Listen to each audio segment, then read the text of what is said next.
name is Paul Saldaña. I'm president and principal of Saldaña Public Relations. But I probably am most proud of the fact that I think I consider myself to be a community advocate.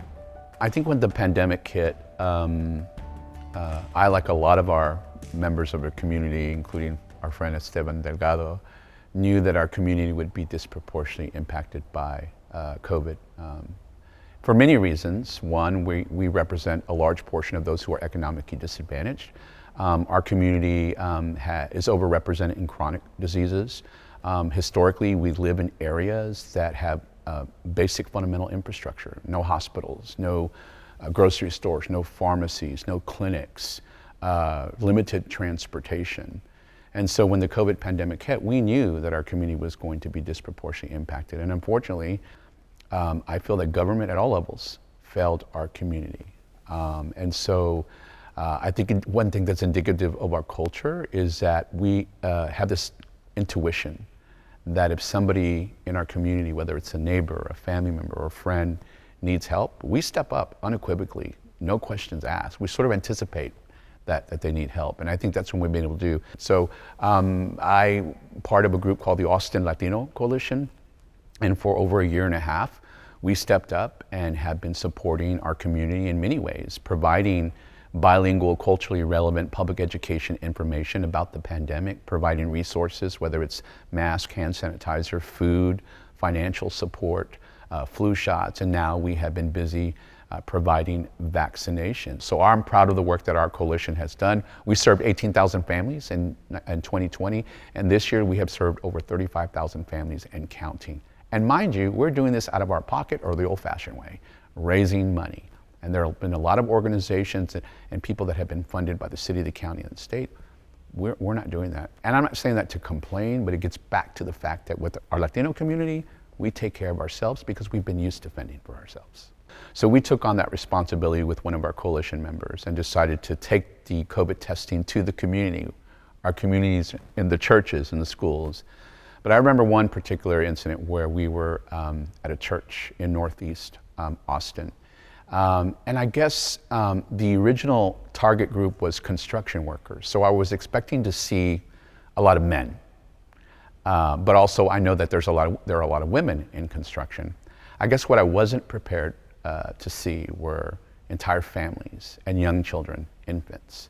And as a parent, as a father myself, you know, if you remember the first COVID test, it was the giant Q-tip that basically goes up your nose and almost to your brain.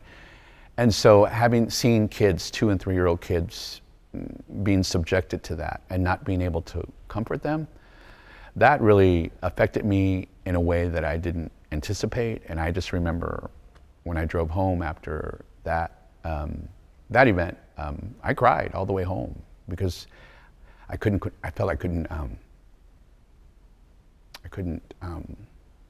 comfort the kids, and it hurt me. Every time I tell the story, I get real emotional because it hurts me as a father. It hurts me that I'm from here, and it hurts me to see people in my own community going through that. I think it just goes back to, again, me growing up, my parents encouraging me to be involved, mentors. You see a guy behind me on one of these shelves behind me, a guy named Gus Garcia, who I had the honor and privilege of working with for many years. He was certainly one of my mentors, my major mentor, my hero. I had the honor and privilege of working with him for over 10 years as his chief of staff. He was, he was such a trailblazer in our community. He was part of the original, what we call the Brown Machine, the first Latinos, Mexican Americans to be elected into office. So Gus was elected as our first Mexican American on the Austin ISD school board. Later, did I know or did I ever expect that 44 years later, he would be swearing me in when I got elected to the school board?